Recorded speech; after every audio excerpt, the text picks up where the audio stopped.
Allahumma sholli ala sayyidina Muhammadin tibbil qulubi wa dawaiha wa afiyatil abdali wa sifaiha wa nuril absari wa niyaiha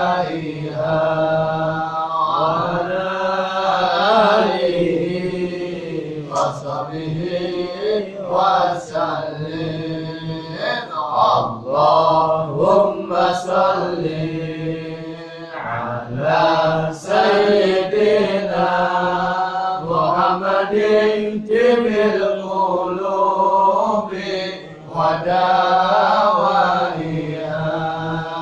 wa afiyatil abdali wa sifaiha wa nuril absari wa niyaiha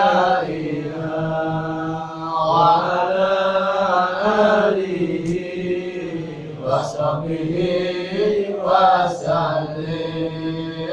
Allahumma sholli ala sayyidina Muhammadin tibbil qulubi wa dawaiha wa afiyatil abdali wa sifaiha wa nuril absari wa niyaiha wa ala alihi wa sahbihi wa sallim.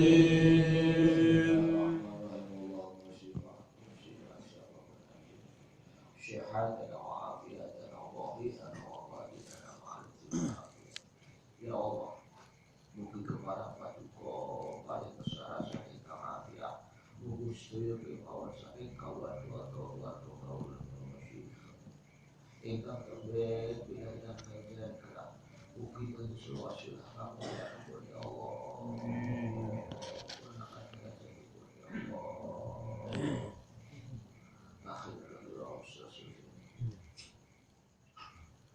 Al-Fatihah. A'udzubillahi minasyaitonir rajim. Bismillahirrahmanirrahim. Alhamdulillahirabbil alamin. Arrahmanir rahim. Maliki yaumiddin. Iyyaka na'budu wa iyyaka nasta'in. Ihdinas siratal mustaqim. Siratal ladzina an'amta 'alaihim ghairil maghdubi 'alaihim waladdallin. Rabbi ighfir li wa liwalidayya wa lil mu'minin. Amin. Alhamdulillah. Ini edisi malam Jumat. Kalau tadi malam full malam Jumat ini mungkin berjumlah materi setan, seberapa ya pada kakak. Tapi sebagian kita tak boleh berusaha. Mungkin ada majelis-majelis yang lain yang harus diaku, termasuk santri termas. Malam hari ini dia malam Jumat kuasa Maulid, kebetulan malam hari ini ada di Bundu Besok. Alhamdulillah, edisi malam Jumat itu edisi yang afdal. Masya Allah, Sayyidul Ayam memimpinnya hari Nawawi bulan Ramadan, bulan Kosong, bulan yang agung. Pulau namun badai cerita kaitan itu tentang figur kebanggaan kita, biar nambah tresno awake dhewe. Karena tresno itu sering nyebut hati, karena tresno sering cerita. Maka sebagaimana Gus Gumam kemarin menyampaikan yen wong Badui mawon krana napa ngengkere wong Badui awake dhewe akhire entuk riwayat hadis tentang orang yang cinta. Jadi kalau Kanjeng Nabi itu khotbah wong Badui niki ngerti-ngerti ngadeg ngaco nyuwun priksa kali Kanjeng Rasul. Jeung Nabi kapan kiamat kuwi teko? Kapan kiamat itu datang? Dalam khutbahnya tidak langsung dijawab, tetapi dalam khutbah itu Kanjeng Rasul mempertanyakan apa yang akan kita siapkan ketika kiamat itu datang. Karena apa? Kiamat itu Masya Allah, saela-elake wong mukmin ya kuwi wong sing nemoni kiamat. Muga-muga wae iki boten nemoni kiamat lan fitnatul jadal. Allahumma amin. Karena napa? Kiamat niku kahanan sing aurat estu. Jadi srengenge niku matahari diturunkan ke bawah, wong niku kelelep krana keringete dhewe, sampai ibu-ibu orang tua meninggalkan anak-anaknya. Wabeh golek pitulungan bumi niku dihurap karo Allah Ta'ala, dilumprung oleh Allah Ta'ala. Badui niku jawab, saya tidak punya apa-apa yang aku persiapkan kecuali apa? Kecuali iman Islam itu lan tresna dumateng Kanjeng Rasul. Kanjeng Rasul jawab, karena cintamu maka aku akan dikumpulkan bersama orang yang dicintai. Lho niki wis bocoran. Ujian nasional atau dibocorke. Niki ujian akhirat dibocorke. Orang itu akan dikumpulkan bersama orang yang dicintai. Saat ini pomo ditari siji mboko siji. Sumben pomo dikei pilihan, kowe pilih ning swarga apa neraka. Swarga apa neraka? Swarga apa neraka? Swarga. Mbok sak bejat-bejate wong yen ditakoki kei pilihan tetep milihipun swarga. Lah piantun sing wis genah kaplinge SHM ora gur Magersari, ora gur hak sewa, wis genah hak milik, gone apane nek swarga inggih menika Kanjeng Nabi Muhammad sallallahu alaihi wasallam. Niku wis dicandra genah. Lho Kanjeng Nabi yo ngapain ngoten iki kok wong iki bakal dikumpulake karo sing ditresnani. Lah kenapa ketika kita mendapatkan bocoran tentang ini, terus kita lebih menjatuhkan cinta kepada hal-hal yang tidak membawa kita kepada keridhaan Allah. Nas'aluka ridhaka wal jannah wa na'udzubika min syaqatika wan nar. Nyuwun ridhone Gusti Allah kanthi swarga dalam Allah Ta'ala. Boten mengeng mencintai dunia boten, boten meneng mencintai keluarga boten. Ning ojo nganti ketika Kanjeng Rasul cinta selain itu melebihi cinta kepada Nabi Muhammad sallallahu alaihi wasallam. Awake dhewe pengen ing swarga, sing genah mlebu ing swarga ya Kanjeng Nabi. Maka cintainya Rasul. Seringlah kita bersolawat kepada Rasulullah. Seringnya kita mendengarkan sejarah cerita tentang Kanjeng Nabi. Rikala diceritakno sejarah wong-wong saleh mawon dadekne wasilah lantaran miduke rahmah. Maghfirah pangapurane Gusti Allah, pitulungane Gusti Allah. Bala tentaranya Allah turun ketika disejarahkan cerita-cerita para saleh. Maka ketika disejarahkan kita membaca sejarah, dibacakan sejarahnya, cerita ini pun puncaknya orang saleh, maka tidak hanya akan menurunkan bala tentara pertolongan Allah, rahmanya Allah, tetapi akan lebih itu semuanya. Karena apanya Masya Allah. Nah seumpama kula mencintai, misal artis yang lagi ngetren cewek ini sih, Markona masuk angin loh ini. Ampun, misal Markona, maka saya besok ya akan kumpul bersama Markona neng gone nek endi, kaplinge nek endi, swarga pun neraka, wallahu a'lam ora sing preksa. Nek sing wis genah mapane nek swarga ya Kanjeng Rasul, maka cintailah Rasul. Rasulullah Masya Allah boten nenten telase, tidak ada habisnya ketika kita mensejarahkan nyeritakno Kanjeng Nabi. Apike cerita Kanjeng Nabi ini nopo? Sifat kemanusiaan ini diketinggalan. Nah, kenapa sifat kemanusiaannya juga diperlihatkan?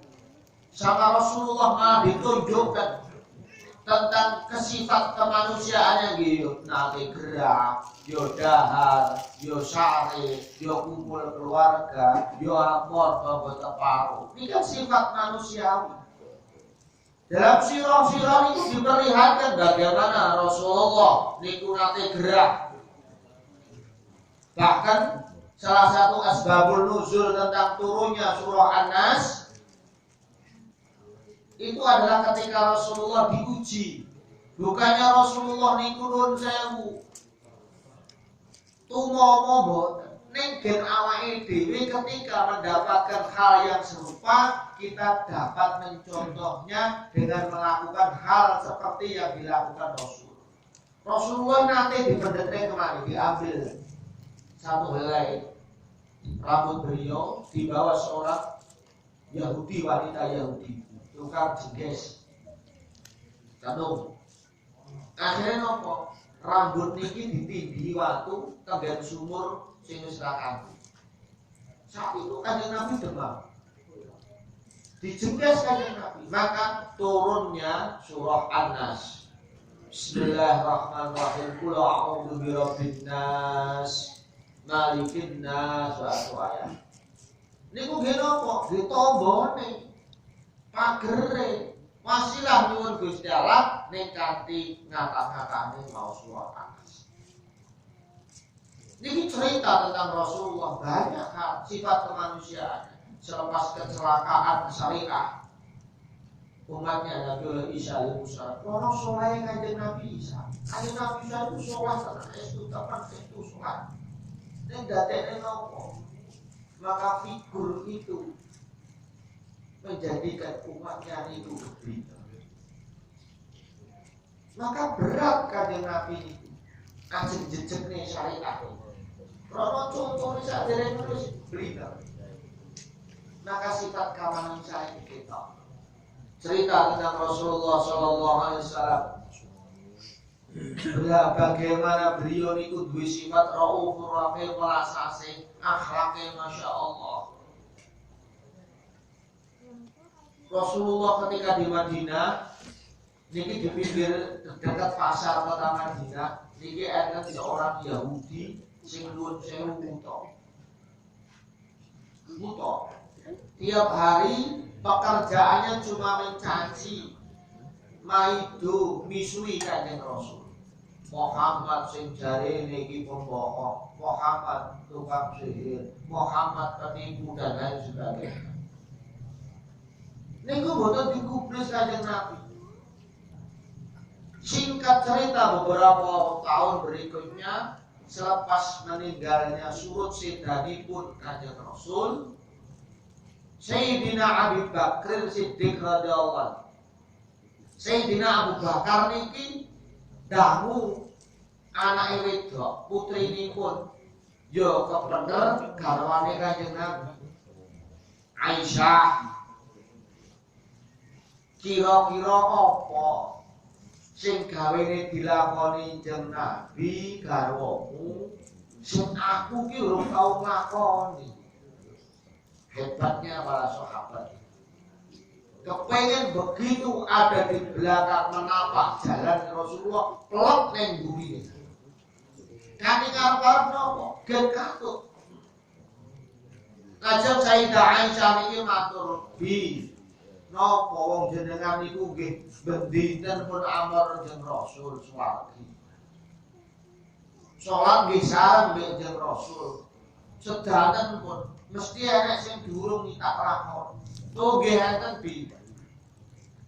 Kanjeng Nabi niku rikala sugengipun niku sok mlampah-mlampah.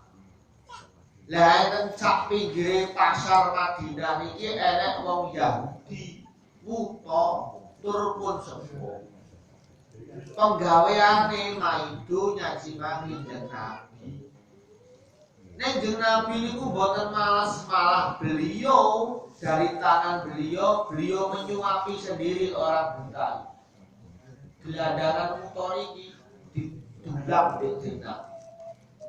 Akhirnya gage-gage Sayyidina Abu Bakar niku pengen iktibak derek apa sing dilakoni Kanjeng Nabi. Dicarilah gelandangan tua tadi. Lah jebul gelandangan iki durung krungu dereng mireng yen Kanjeng Rasul niku sampun sedo. Di situ masih bocah mawon.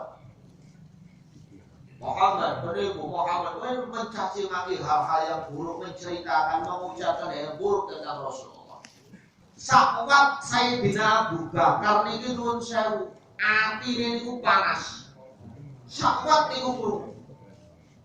Lho wong sing dicintai ini dielek-elek tur nuwun sewu, ora jumbo karo kasunyatane. Otomatis kan emosi. Sayyidina Abu Bakar balik dun sewu astori dokok dodo, ngelus dodo, sabar. Aku pengen nglakoni apa sing dilakoni iki. Akhirnya nopo? Bener dicedhaki gelandangan itu. Deketi lalu didulang nganggo kurma. Nek kowe dulang niku nuwun sewu, amit-amit iki basa Jawane didulang. Jadi dengan cara yang kasar, tidak halus. Gelandangan tua Yahudi buta ini langsung endo. Sopo iki? Sing gawe dulang aku ora kaya ngene. Orang yang biasa menyuapi saya tiap hari bukan begini caranya. Ini pasti orang lain. Siapa ini? Lalu Abu Bakar mendel dereng bloko suto. Lah biasane piye sing dulang kowe? Rodok sengak. Yang menyuapi saya ini karena saya sudah tua, maka kurma itu dilembutkan dulu, dilunakkan, baru disuapi sedikit demi sedikit, pelan-pelan. Dan seperti ini, pasti ini bukan biasa yang menyuapi saya.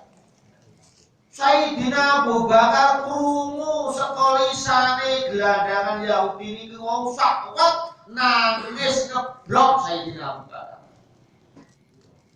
Gelandangan itu kaget. Enak apa ini? Bariku Sayyidina Abu Bakar itu kalih nangis kalih ngendika ngerti yo Pak yen sing gawene dulang kowe kanthi cara sing lemah lembut dilunakkan dulu disuapi dengan cara yang baik. Ketahuilah orang itu sekarang sudah meninggal dunia. Wong tuwa niku kaget nangis. Lah sapa kuwi? Ketahuilah orang yang biasa menyuapi kamu tiap hari adalah orang yang engkau caci maki tiap hari pula. Dialah Rasulullah Muhammad sallallahu alaihi wasallam, Muhammad ibn Abdullah sallallahu alaihi wasallam. Tambah lemprok niku.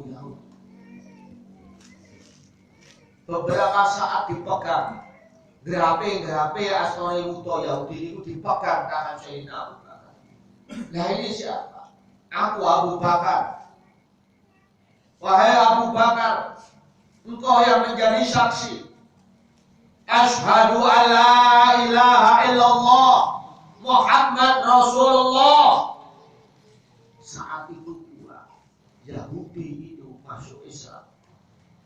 Karena apa? Karena akhlaknya Rasulullah. Tiap hari dicaci, tapi tiap hari dia membalas dengan kebaikan. Besok hari dicaci, dia membalas dengan kebaikan. Besok hari dicaci, dia melunakkan kurma itu, disuapi dengan cara terbaik.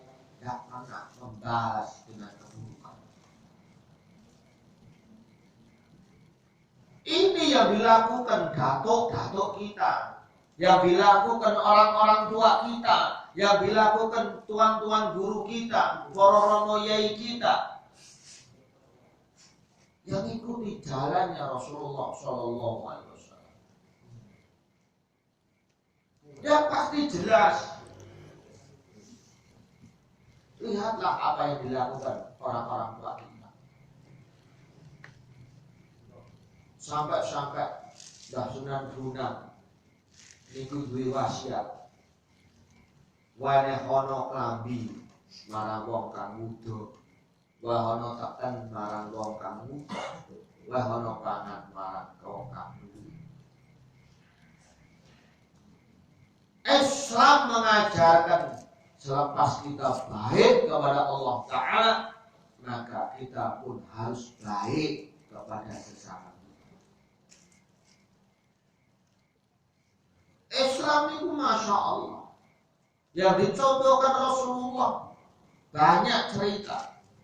Bahkan ketika perjanjian Hudaybiyah yang benar-benar merugikan Rasul, merugikan umat Islam, Kanjeng Nabi cek nopo menghindari peperangan antar saudara. Podo-podo wong Quraisy Mekah sing saperangan cek kafir, wong Quraisy sing wis mlebu Islam ya kuwi kaum Muhajirin sing hijrah. Ketika perjanjian Hudaybiyah itu ditulis bahwasanya tahun ini Muhammad ora Rasulullah dan Muhammad ora entuk mlebu Mekah, baru tahun depannya endi enek wong Quraisy kok mlebu Islam kudu dibalekne ning sukune. Ning yen enek wong Islam sing balik ning Quraisy seneng ora dikapak-kapakne. Tetep bali ning kepercayaan nenek moyang. Semua merugikan Islam saat ini. Tetapi di prolog terakhir, nopo yang tidak merugikan Islam. Saat itu sahabat kabeh protes. Diperkenankannya diadakan sarasiat, diskusi, dialog bebas. 1 tahun itu akhirnya orang-orang bertanya tentang Islam. Hampir 30.000 selepas perjanjian Hudaybiyah itu orang berbondong-bondong masuk Islam. Gusti Allah niku ngetokno kuasane.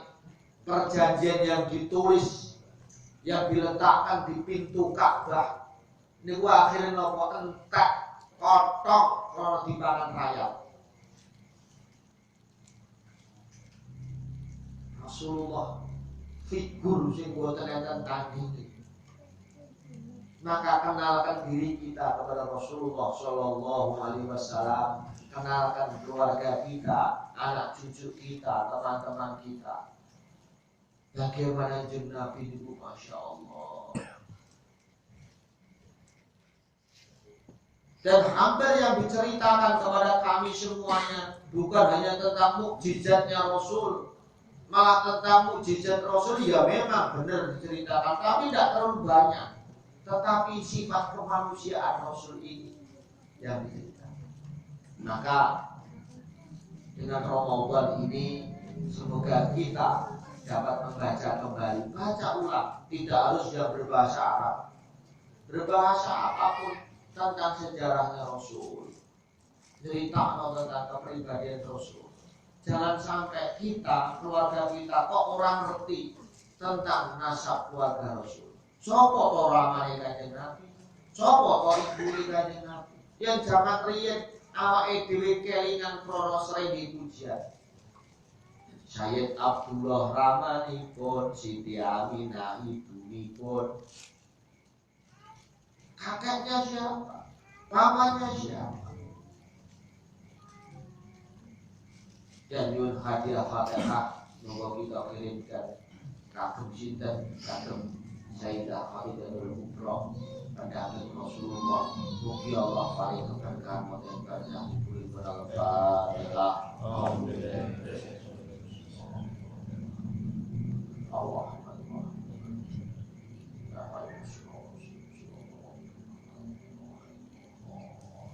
Rabbi dzilli wal walidayya. Ini khalipun Sayyidah Khadijah. Badal sopapan waturakan kusuma beliau. Sampai terus dari